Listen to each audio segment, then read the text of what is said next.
Steveston Village, 30 minutes south of the UBC campus, has been a lively fishing village for well over 100 years. This is thanks to people all over the world, from Japan to Australia, England and China, who are immigrants and importers that helped Steveston thrive. To learn more, we went to the Gulf of Georgia Cannery, a 130-year-old building where the story of Steveston all started. Experts Nadia and Hannah offered to tell us more about its history. To start, Hannah told us the story of how and why Steveston has such a large Japanese population, and how the cannery actually created that demographic. In Steveston, we had, I believe it was over 75% population of Japanese people who are all from one village specifically called Mio in Japan, which is in the Wakayama prefecture. So around the late 1800s, there's this guy, his name was Gihei Kuno.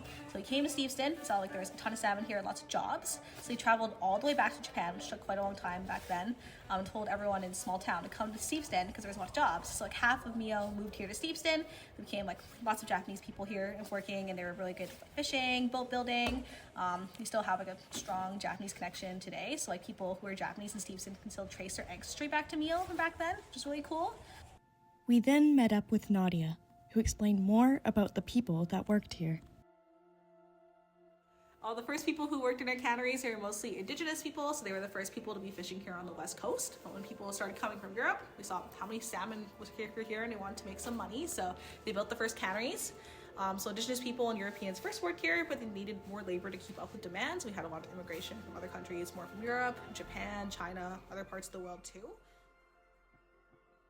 We had learned about the people coming from all over the world, but we wanted to learn more about the salmon going to all over the world.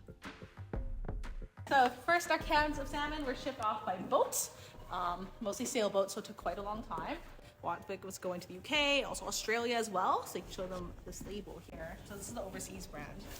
Back then, not as many people knew how to read, and some people didn't speak English as well, so there's lots of pictures on their labels here, so it'd be really easy, like salmon from Canada.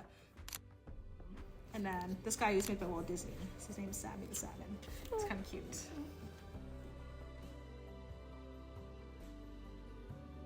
As we finish our journey, we see how people from all over the world came to Steveston to work, helping shape the town into what it is today. Their hard work and diverse backgrounds established a thriving community that continues to grow. This exploration has given us a deeper understanding of how migration has shaped Steveston and how it's still a key part of the area's identity today. Thank you for joining us in this look of the ongoing story of Steveston's people and their connection to the land.